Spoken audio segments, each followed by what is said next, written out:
नमस्कार, स्वागत है आप सभी का। आप देख रहे हैं सुबह 9 बजे। मैं हूं प्रीति। आइए एक नजर डालते हैं इस वक्त की हेडलाइंस पर। लोकसभा और विधानसभा चुनाव एक साथ कराने के पक्ष में चुनाव आयोग। मुख्य चुनाव आयुक्त जैदी ने कहा, राजनीतिक संकल्प से ही मुमकिन। डीडीसीए मामले में सुब्रमण्यम आयोग ने शुरू की जांच। केजरीवाल का माफी मांगने से इनकार। कीर्ति आजाद की सीबीआई और ईडी से व्यापक जांच की मांग।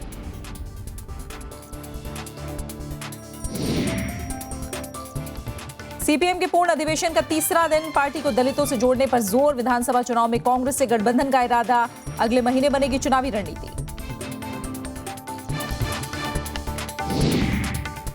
एमटीएनएल का नए साल पर तोहफा। देश भर में मुफ्त इनकमिंग सेवा। इनकमिंग कॉल के लिए नहीं देना होगा अतिरिक्त शुल्क।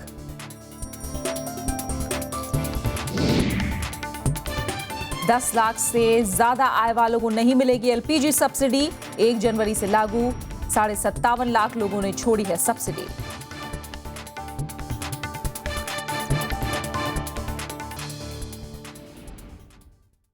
मुख्य निर्वाचन आयुक्त नसीम जैदी लोकसभा और विधानसभा चुनाव एक साथ कराने के पक्ष में हैं। कल अमृतसर में उन्होंने कहा कि यह सिर्फ राजनीतिक संकल्प से ही मुमकिन हो सकता है।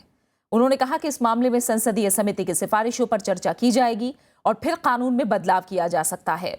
अमृतसर की 2 दिन की यात्रा के पहले दिन कल मुख्य निर्वाचन आयुक्त ने राज्य के जिला चुनाव अधिकारियों के साथ बैठक की, जिसमें पंजाब की मतदाता सूचियों में संशोधन कार्य की समीक्षा की गई।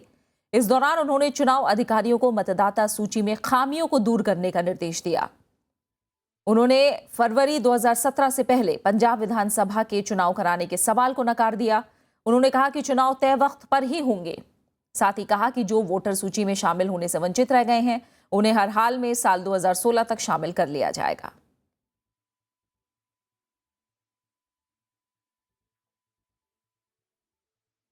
दिल्ली सरकार का दावा है कि डीडीसीए विवाद में वित्त मंत्री अरुण जेटली को क्लीन चिट नहीं दी गई है। मुख्यमंत्री अरविंद केजरीवाल ने बीजेपी की तरफ से माफी मांगने की मांग को खारिज कर दिया है। वहीं इस मामले में गोपाल सुब्रमण्यम आयोग ने जांच शुरू कर दी है।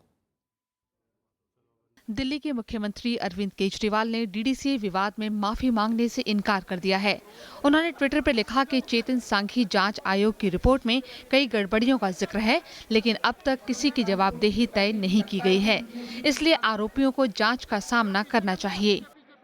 ये रिपोर्ट कहती है कि साहब इलेक्शन में घपला, स्टेडियम बनाने में घपला, फाइनेंशियल इरेगुलरिटीज, प्रॉक्सी वोटिंग में घपला हो रहा है, डीडीसीए में चारों तरफ घपला ही घपला हो रहा है।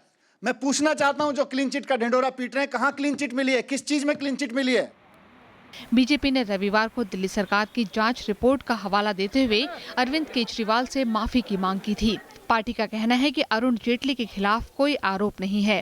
केजरीवाल साहब पहले इस बात का जवाब दें कि अगर उनके ऑफिसर्स की कमेटी ने कुछ उनके खिलाफ नहीं पाया, कहा आगे जांच की जरूरत है, तो उन्होंने अरुण जेटली पर इस तरह के अस्तरहीन आरोप क्यों लगाए? अगर उनके ऑफिसर्स की कमेटी जो उनके निर्देश में बनी उसने भी नहीं पाया, यही साबित करता है कि उनके सारे आरोप बेबुनियाद थे।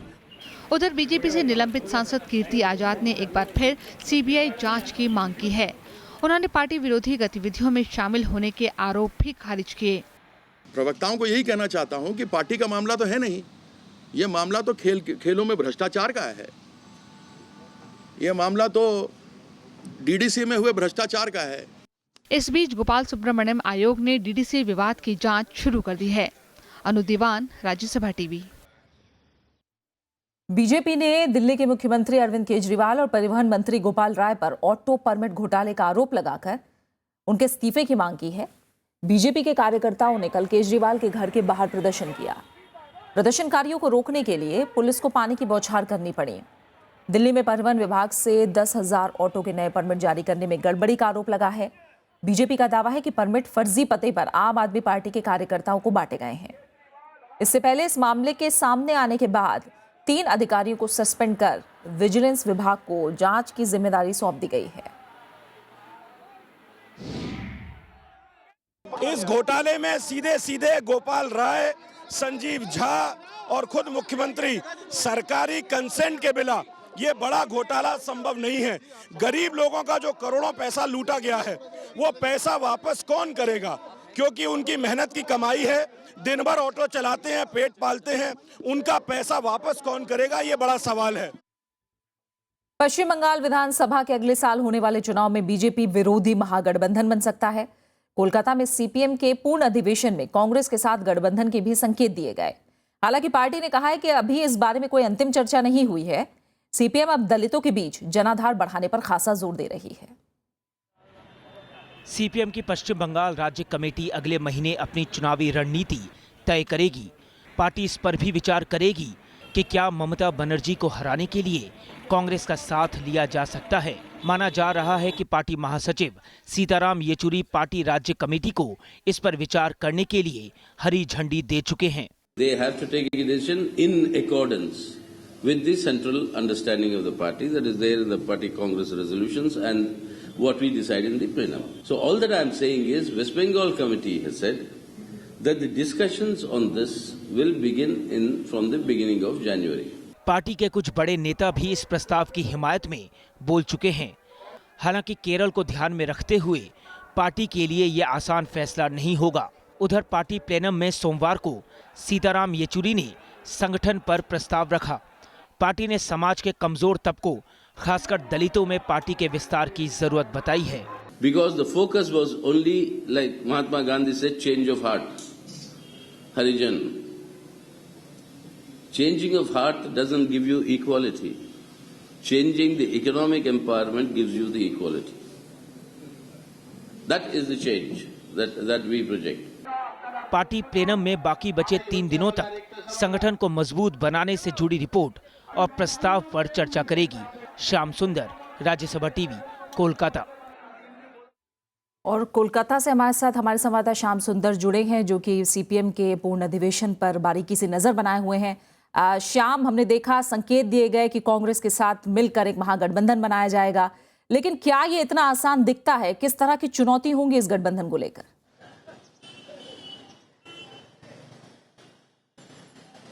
प्रीति, आसान बिल्कुल नहीं है, क्योंकि चाहे आप पश्चिम बंगाल की बात करें, केरल की बात करें या त्रिपुरा की बात करें, ट्रेडिशनल तौर पर सीपीएम का मुकाबला कांग्रेस के साथ रहा है। तृणमूल कांग्रेस के अलग होने के बाद कांग्रेस से निश्चित तौर पर स्थितियां बदली हैं पश्चिम बंगाल में, और आज पश्चिम बंगाल में कांग्रेस उतनी बड़ी ताकत नहीं है। उसके कुछ पॉकेट्स हैं जहां पर उसका इन्फ्लुएंस है, और तृणमूल कांग्रेस सत्ता में है काफी मजबूती के साथ। चाहे आप लोकसभा के चुनाव परिणाम देखें, उसमें भी बहुत जबरदस्त जीत तृणमूल कांग्रेस ने हासिल की थी यहां पर।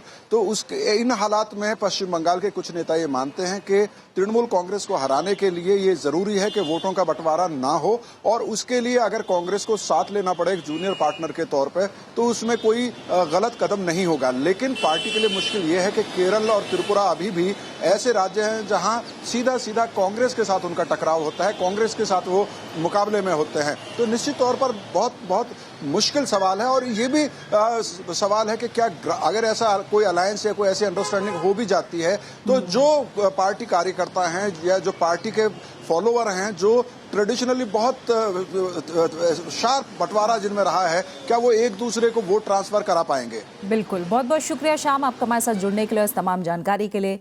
तो संकेत दिए गए हैं कांग्रेस के साथ गठबंधन बनाने के सीपीएम की तरफ से। हालांकि इस बारे में अभी कोई आखिरी चर्चा नहीं हुई है और इस बारे में अंतिम फैसला नहीं हुआ है, लेकिन लगातार सीपीएम नई जान फूंकने की कोशिश कर रही है। उसके तहत नजरें हैं कि पूर्ण अधिवेशन में क्या कुछ निकल कर आता है। आइए आगे बढ़ते हैं। कांग्रेस की मुंबई इकाई की मैगजीन कांग्रेस दर्शन के कंटेंट एडिटर सुधीर जोशी को बर्खास्त कर दिया गया है। सुधीर जोशी पर यह कार्रवाई एक विवादित लेख की वजह से हुई है। यह विवादित लेख इसी महीने कांग्रेस दर्शन के हिंदी संस्करण में छपा था। इस लेख में पूर्व प्रधानमंत्री पंडित जवाहरलाल नेहरू और कांग्रेस अध्यक्ष सोनिया गांधी पर टिप्पणी की गई थी। मैगजीन के संपादक और मुंबई कांग्रेस के अध्यक्ष संजय निरुपम ने माफी मांगी है। वहीं पार्टी ने कहा है कि जवाहरलाल नेहरू के नेतृत्व पर सवाल नहीं खड़े किए जा सकते। जिसने भी लिखा है उसमें उसको पूरी जानकारी नहीं है। मेरे ख्याल में पंडित जवाहरलाल नेहरू जी ने जो लीडरशिप दी कांग्रेस को और देश को, शायद उतनी सक्षम लीडरशिप कोई दूसरा नहीं दे सकता था। वित्त मंत्री अरुण जेटली ने कहा है कि जीएसटी को अगले साल से लागू किया जा सकता है। पीटीआई को दिए इंटरव्यू में उन्होंने कहा कि वो बिल पारित कराने के लिए सरकार कांग्रेस से लगातार संपर्क में है। वित्त मंत्री ने कहा कि जीएसटी आयकर नहीं है, इसलिए इसे वित्तीय वर्ष की शुरुआत यानी 1 अप्रैल से लागू करना जरूरी नहीं है। उन्होंने कहा कि नए साल में जीएसटी बिल पारित कराना सरकार की सबसे बड़ी प्राथमिकता होगी। साथ ही उन्होंने प्रत्यक्ष करों को भी तर्कसंगत बनाने का संकेत दिया है। एलपीजी सिलेंडर पर मिलने वाली सब्सिडी अब सरकार ने इस पर लगाम कस दी है। 1 जनवरी से उन लोगों को एलपीजी सिलेंडर पर सब्सिडी नहीं मिलेगी जिनकी टैक्सेबल इनकम 10 लाख रुपए से ज्यादा है। सरकार लोगों की आय का मूल्यांकन पिछले साल के रिटर्न के आधार पर करेगी। फिलहाल देश में 16 करोड़ से ज्यादा एलपीजी के ग्राहक हैं। सरकार का मानना है कि इससे गरीबी रेखा के नीचे रहने वाले परिवारों को सस्ते सिलेंडर उपलब्ध कराने में मदद मिलेगी। पहल योजना के तहत अभी तक 57.5 लाख एलपीजी उपभोक्ता ने अपनी सब्सिडी छोड़ दी है। लोकसभा अध्यक्ष सुमित्रा महाजन का कहना है कि भविष्य की जरूरतों को देखते हुए ही उन्होंने शहरी विकास मंत्री को संसद के नए भवन के लिए चिट्ठी लिखी है। सुमित्रा महाजन का कहना है कि भविष्य में सांसदों की संख्या बढ़ेगी, ऐसे में मौजूदा भवन जरूरतों को पूरा करने में नाकाफी होगा। उन्होंने शहरी विकास मंत्री वेंकैया नायडू को लिखी चिट्ठी में नए भवन के लिए कई तर्क भी दिए हैं। वो चाहती हैं कि देश को आधुनिक सुविधाओं से लैस एक नया संसद भवन मिले। संसद भवन 88 साल पुराना है। स्पीकर महाजन के मुताबिक इसकी सीमित क्षमताओं के कारण दिक्कतें पेश आने लगी हैं। संसद को पेपरलेस करना है तो हर एक को कंप्यूटर का भी कनेक्शन देना पड़ेगा, कई सारी चीजें। और अब सांसदों की संख्या भी आगे जाके बढ़ भी सकती है, क्योंकि फिर एक बार अगर पूरे सभी कॉन्स्टिट्यूएंसी का ये होता है तो ये संभव है जनसंख्या जैसे। और आज की जो अंदर की व्यवस्था है वो बेटे के लिए भी कम पड़ती है। गृह मंत्री राजनाथ सिंह ने कहा है कि देश में उग्रवाद, आतंकवाद और माओवादी गतिविधियों पर बहुत हद तक काबू पा लिया गया है। उन्होंने उम्मीद जताई कि तीनों ही मोर्चों पर भविष्य में और सफलताएं मिलेंगी। गृह मंत्री सोमवार को लखनऊ में एनआईए के कार्यालय के शिलान्यास पर बोल रहे थे। उन्होंने कहा कि उग्रवाद, आतंकवाद और माओवाद अब भी सबसे बड़ी चुनौती है। गृहमंत्री के मुताबिक इनसे निपटने में लगी जांच एजेंसियों को आधुनिक हथियार और तकनीक से लैस करने की जरूरत है। एक नया संकट पैदा हो रहा है आईएसआईएस का। इसमें भी कुछ ऐसे मामले आते हैं जिनकी बहुत ही थॉरोली गहराई तक जाकर उसकी जांच करने की आवश्यकता होती है और उसके लिए हाई टेक्नोलॉजी की आवश्यकता होती है। छत्तीसगढ़ में सोमवार को 11 स्थानीय निकायों के लिए वोट डाले गए हैं। राज्य निर्वाचन आयोग के मुताबिक इसमें करीब 77% मतदान हुआ है। नक्सल पीड़ित कोंटा, भैरामगढ़, भोपालपट्टनम और नाहरपुर इलाकों में सबसे ज्यादा मतदान की खबर है। इसके साथ ही भिलाई नगर निगम, 4 नगर पालिका और 6 नगर पंचायतों के लिए चुनाव में उतरे 1064 उम्मीदवारों की किस्मत ईवीएम में बंद हो गई है। मतों की गिनती 31 दिसंबर को होगी। राजस्थान और उत्तर प्रदेश एटीएस ने जैसलमेर जिले में अंतर्राष्ट्रीय सीमा से लगे पोखरण तहसील में एक पटवारी को गिरफ्तार किया है। उस पर पाकिस्तानी एजेंसी आईएसआई के लिए जासूसी करने और सेना से जुड़ी खुफिया जानकारी पाकिस्तान को भेजने का आरोप है। राजस्थान एटीएस के मुताबिक आरोपी गोवर्धन सिंह राठौड़ पूर्व सैनिक है। गोवर्धन सिंह से पूछताछ की जा रही है और खुफिया एजेंसियों ने हवाला के जरिए सीमा पार से आरोपी के खाते में राशि डाले जाने के बाद उसे गिरफ्तार किया है। डाक विभाग मार्च 2017 से अपने भुगतान बैंक की शुरुआत करेगा। दूरसंचार मंत्री रविशंकर प्रसाद ने सोमवार को यह जानकारी दी। उन्होंने कहा कि विश्व बैंक और बार्कले समेत करीब 40 वित्तीय संगठनों ने भुगतान बैंक के लिए डाक विभाग के साथ भागीदारी में रुचि दिखाई है। रिजर्व बैंक ने इस साल अगस्त में डाक विभाग समेत 11 आवेदकों को भुगतान बैंक शुरू करने की मंजूरी दी थी। भुगतान बैंक डिमांड डिपॉजिट और रेमिटेंस जैसी सेवाएं दे सकेंगे।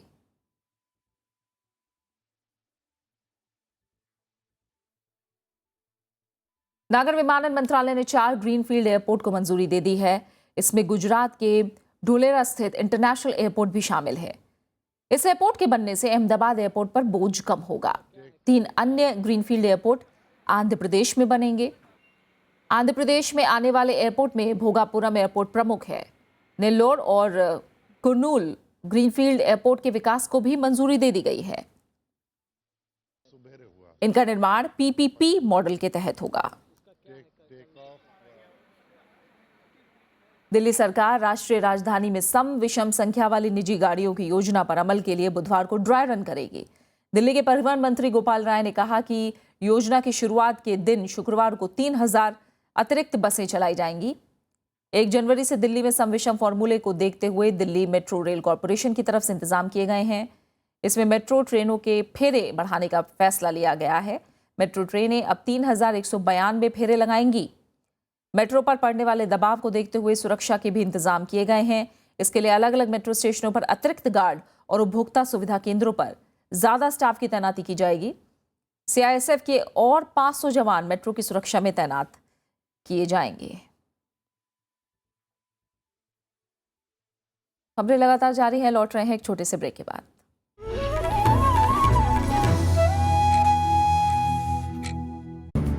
आजादी के बाद कैसे बदला परिवेश, कैसे बनी संसद, कैसे उठा देश।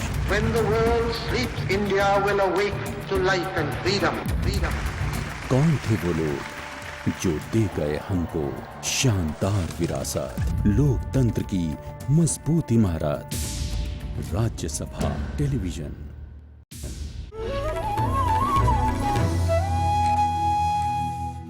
ब्रेक के बाद आपका स्वागत है और अब बात कुछ और अहम खबरों की। एमटीएनएल यानी महानगर टेलीफोन निगम लिमिटेड ने सोमवार से देश भर में मुफ्त रोमिंग सेवा शुरू कर दी है। मुंबई और दिल्ली में सेवा देने वाली एमटीएनएल के ग्राहकों को अब देश में कहीं भी यात्रा करने पर इनकमिंग कॉल के लिए कोई अतिरिक्त शुल्क नहीं देना पड़ेगा। संचार और सूचना प्रौद्योगिकी मंत्री रविशंकर प्रसाद ने कल ये जानकारी दी। इसके अलावा संचार मंत्री ने कहा कि सरकार अगले साल मार्च तक देश के कई हिस्सों में 2500 स्थानों पर वाईफाई सुविधा प्रदान करेगी। उन्होंने कल रिमोट कंट्रोल से हरिद्वार में हर की पौड़ी और राजस्थान में अजमेर की दरगाह शरीफ में वाईफाई हॉटस्पॉट का उद्घाटन किया। बीएसएनएल पहले से ही देश के दूसरे भागों में अपने ग्राहकों को मुफ्त रोमिंग की सुविधा दे रहा है। भारत फारस की खाड़ी में $5 बिलियन के फरजाद बी गैस फील्ड के प्रोजेक्ट में शामिल होना चाहता है। इसके लिए भारत ने ईरान से जरूरी प्रक्रिया जल्द पूरी करने को कहा है। विदेश मंत्री सुषमा स्वराज और ईरान के आर्थिक मामलों के मंत्री अली तैयबनिया ने कल दिल्ली में कारोबार बढ़ाने के मसले पर बातचीत की। इसके अलावा भारत ईरान संयुक्त आयोग की बैठक में रेलवे समेत दूसरे क्षेत्रों में सहयोग बढ़ाने पर भी चर्चा हुई। इस दौरान ईरान ने चाबहार बंदरगाह और चाबहार फ्री ट्रेड जोन के विकास में भारत की सरकारी और निजी कंपनियों की ज्यादा सहभागिता पर जोर दिया। अली तैयबनिया ने कल प्रधानमंत्री नरेंद्र मोदी से भी मुलाकात करके द्विपक्षीय मुद्दों पर बातचीत की। प्रधानमंत्री नरेंद्र मोदी ने इस दौरान भारत का ईरान के साथ गहरे संबंधों का जिक्र किया। उन्होंने कहा कि भारत व्यापार, निवेश, तेल और गैस और बंदरगाह विकास समेत कई दूसरे क्षेत्रों में ईरान के साथ द्विपक्षीय सहयोग बढ़ाने के लिए तैयार है। नेपाल में संविधान संशोधन बिल पर आम राय बनाने की कोशिशें होंगी। 3 बड़ी राजनीतिक पार्टियों की बैठक में कल यह फैसला हुआ। बैठक में प्रधानमंत्री केपी शर्मा ओली, यूसीपीएन माओवादी के अध्यक्ष प्रचंड और नेपाली कांग्रेस के अध्यक्ष सुशील कोइराला भी मौजूद थे। फैसला हुआ कि जल्दी ये पार्टियां यूनाइटेड डेमोक्रेटिक मधेसी फ्रंट के साथ बैठक करेंगी। नए संविधान के विरोध में मधेसी पार्टियां पिछले करीब 4 महीने से आंदोलन कर रही हैं।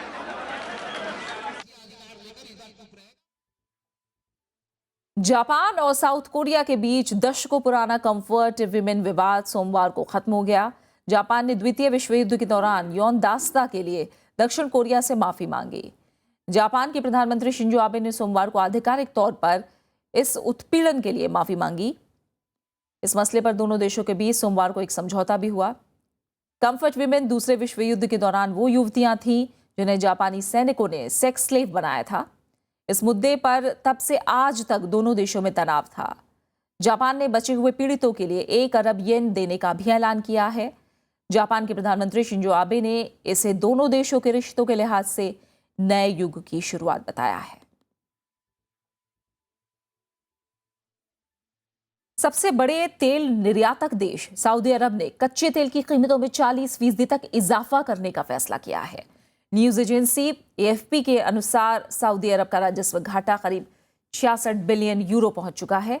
सऊदी अरब का 80% राजस्व लाभ तेल पर निर्भर है और अंतर्राष्ट्रीय बाजार में तेल की कीमत अब $37 प्रति बैरल से भी नीचे चली गई है। ऐसे में अपनी अर्थव्यवस्था को संभालने के लिए सऊदी सरकार तेल की कीमतें बढ़ाने का फैसला किया है। दूसरे तेल निर्यातक देश भी कच्चे तेल की कीमत बढ़ाने पर विचार कर रहे हैं।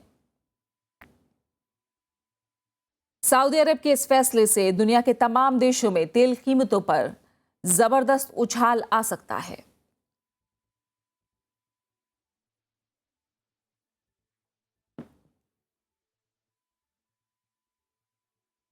नाइजीरिया के पूर्वोत्तर के 2 शहरों मदागाली और माइदुगुरु में हुए बम धमाकों में 80 से ज्यादा लोग मारे गए हैं। कहा जा रहा है कि बोको हराम के कई महिला आत्मघाती हमलावरों ने इन धमाकों को अंजाम दिया है। मदागाली शहर के एक भीड़ भाड़ वाले बाजार में हुए बम धमाके में 30 लोग मारे गए।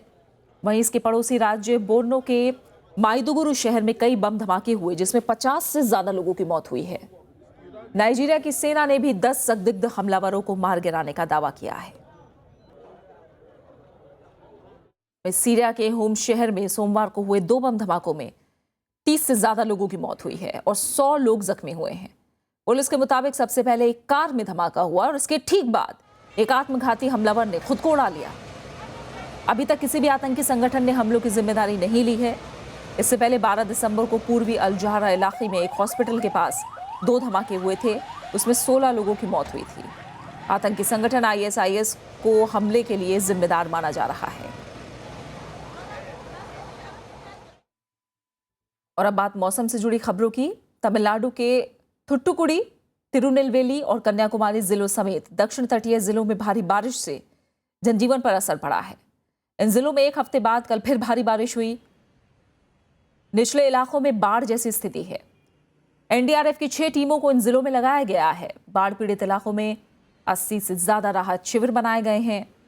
मौसम विभाग ने 55 किलोमीटर प्रति घंटे की रफ्तार वाली उत्तर पूर्वी तूफानी हवाओं के चलने की चेतावनी दी है। मछुआरों को अगले कुछ दिनों तक समुद्र में नहीं जाने की सलाह दी गई है। मौसम विभाग के मुताबिक अगले 48 घंटों में और बारिश की आशंका है।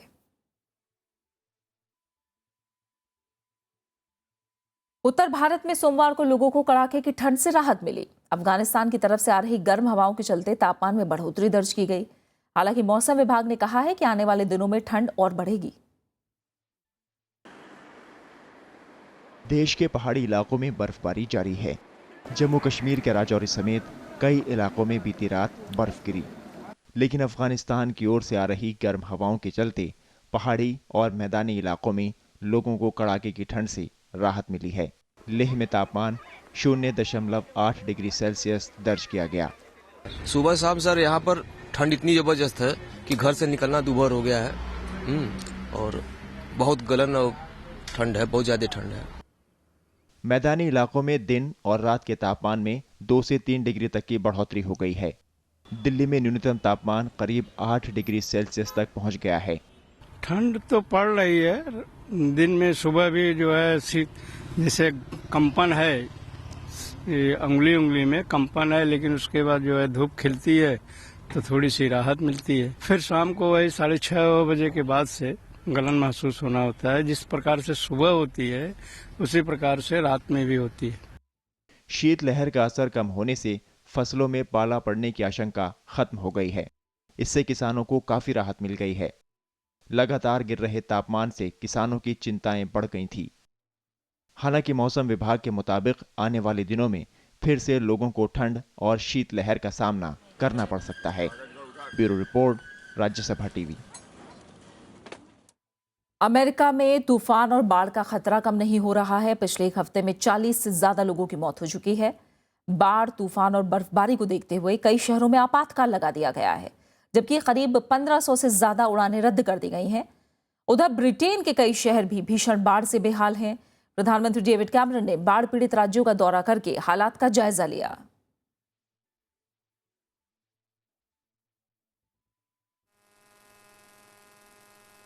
तस्वीरें बता रही हैं कि बर्फीले तूफान ने अमेरिका के टेक्सास शहर को कितना नुकसान पहुंचाया है। बीते एक हफ्ते में यहां 11 लोग अपनी जान गंवा चुके हैं, जबकि 1600 से ज्यादा घर तबाह हो गए। अमेरिका के दूसरे शहरों में भी कुछ ऐसे ही हालात हैं। बाढ़ और तूफान की जद में आकर 40 से ज्यादा लोगों की मौत हो चुकी है। सड़कें गड्ढों में बदल गई हैं, जबकि पानी की रफ्तार भी कम नहीं हो रही है। Man, dude, I'm telling you, it felt like it's just like a minute, if that long. It's boom, and then you come out and you can see.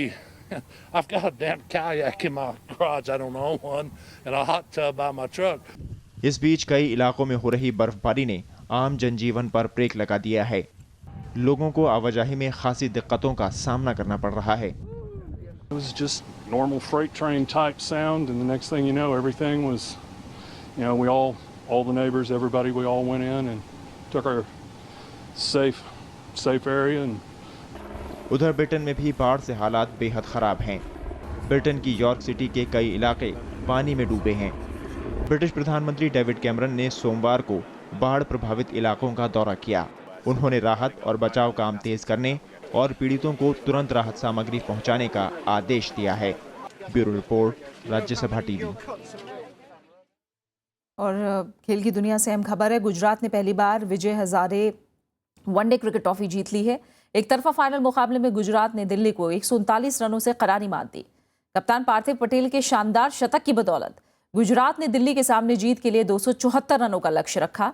Delhi की पूरी टीम 134 रन पर ढेर हो गई। गुजरात की तरफ से आरपी सिंह ने 4 विकेट और जसप्रीत बुमराह ने 5 विकेट लिए। गुजरे जमाने के सदाबहार अभिनेता राजेश खन्ना की आज जयंती है। उनका जन्म 29 दिसंबर 1942 को हुआ था। फिल्मी दुनिया में काका के नाम से मशहूर रहे राजेश खन्ना ने अपने अभिनय के दम पर 60 और 70 के दशक में हिंदी सिनेमा पर राज किया। उन्हें बॉलीवुड का पहला सुपरस्टार माना जाता है। कोरा कागज था ये मन मेरा, लिख लिया नाम इस पे तेरा। इस कोरे कागज पर रोमानियत की नई इबारत लिखने वाले राजेश खन्ना की पहली फिल्म तो थी आखिरी खत, लेकिन उन्हें सफलता मिली आराधना से और देखते ही देखते वो युवा दिलों की धड़कन बन गई। मेरे सपनों की रानी कब आएगी तू, आए रुत मस्तानी कब आएगी तू, बीती जाए जिंदगानी कब आएगी तू, चलिया तू चलिया। रोमांटिक हीरो के रूप में राजेश खन्ना की भूमिका को दर्शकों ने बेहद पसंद किया। 1969 से 1975 तक का वक्त राजेश खन्ना के करियर का सबसे यादगार दौर रहा। इस दौरान उन्होंने कटी पतंग, अंदाज, आन मिलो सजना, महबूब की मेहंदी, हाथी मेरे साथी और आनंद जैसी सुपरहिट फिल्में दी। फिल्म आनंद में उनका किरदार आज भी जिंदगी को नई आस दे जाता है। जिंदगी और मौत ऊपर वाले के हाथ है जहां पर उसे ना तो आप बदल सकते हैं ना मैं। हम सब तो रंगमंच की कठपुतलियां हैं जिनकी डोर ऊपर वाले की उंगलियों में बंधी है। कब कौन कैसे उठेगा ये कोई नहीं बता सकता है। वैसे तो राजेश खन्ना ने अपने दौर की तमाम अभिनेत्रियों के साथ काम किया, लेकिन शर्मिला टैगोर और मुमताज के साथ उनकी जोड़ी काफी लोकप्रिय हुई। मुमताज के साथ साल 1969 में आई फिल्म सच्चा झूठा के लिए उन्हें पहली बार सर्वश्रेष्ठ अभिनेता का फिल्म फेयर अवार्ड भी दिया गया। यूं ही तुम मुझसे बात करती हो या कोई प्यार का इरादा है। उनके सशक्त अभिनय के लिए 2005 में उन्हें film fair life time achievement award से भी नवाजा गया। 18 जुलाई 2012 को ये सदाबहार अभिनेता हमें छोड़कर चला गया, लेकिन अपने चाहने वालों के दिल में वो हमेशा जिंदा रहेंगे। जिंदगी कैसी है पहेली। Bureau report, Rajya Sabha TV.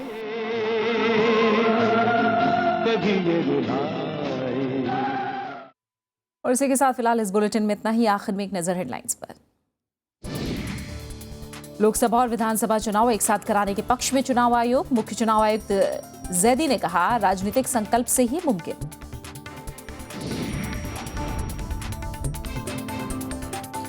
DDCA मामले में सुब्रमण्यम आयोग ने शुरू की जांच। केजरीवाल का माफी मांगने से इनकार। कीर्ति आजाद की सीबीआई और ईडी से व्यापक जांच की मांग। सीपीएम के पूर्ण अधिवेशन का तीसरा दिन। पार्टी को दलितों से जोड़ने पर जोर। विधानसभा चुनाव में कांग्रेस से गठबंधन का इरादा। अगले महीने बनेगी चुनावी रणनीति।